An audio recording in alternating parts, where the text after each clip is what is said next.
I'm Father Matthew Hawkins of the Diocese of Pittsburgh. 2 weeks ago, the United States hit a new tragic milestone. Over 400,000 Americans have died from the coronavirus pandemic.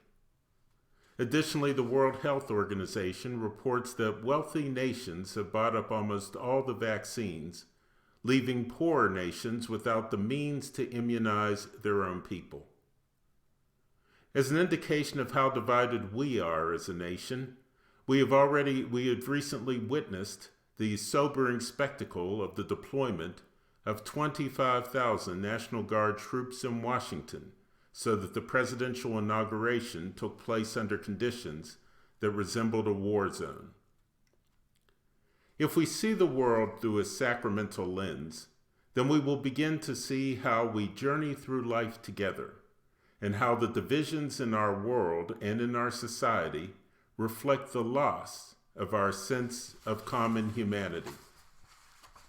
A sacramental view of this pandemic may show us how to slow down and not to be discouraged when we can no longer live with the illusion that everything is under our control. When all of our careful planning goes awry, we learn what it means to trust more and more on divine providence. We also deepen our solidarity with the rest of humanity. The question we should confront in the face of tragedy is not primarily, why did God allow this to happen? What is God saying to us? Rather, it is this: how is God calling us to respond to this tragedy? What is God calling me to do? We are now in a period that straddles the national holiday of the birth of Martin Luther King Jr., which we celebrated 2 weeks ago, and the beginning of African American History Month, which begins this week. During this time of the year, much of the discussion in the news and in schools is focused on race and racism.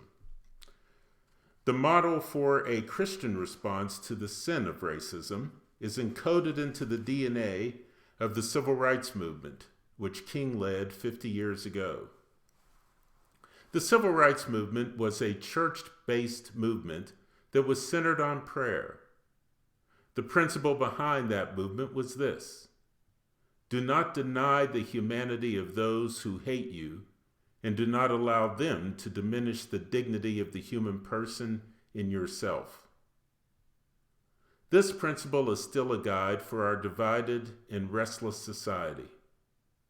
One of the most shocking scenes in today's gospel is the scene where a man who is possessed by an unclean spirit, filled with fear and anger, accosts Jesus in the temple for having come into the world to end the reign that such spirits have over the hearts of people. Jesus' response was not to mirror the behavior of the man who had lost his senses, which would have solved nothing. Rather, it was to transform the situation by restoring that man to his humanity and to his sanity.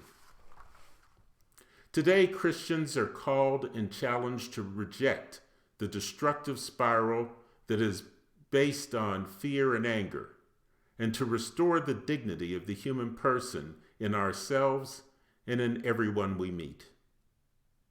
The Gospel according to St. Matthew quotes the prophet Isaiah, who said, "The people who sit in darkness have seen a great light. On those dwelling in a land overshadowed by death, light has arisen." Let us be that light that breaks through the darkness, but it will only be possible by remaining in communion with God through prayer, sacred scripture, and the sacraments. The dignity of the human person must be restored in us so that we can restore that dignity in those whom we otherwise might be tempted to see as being our enemy. The light must break through the darkness that is inside of each of us before we can be that light to break through the darkness in all the world.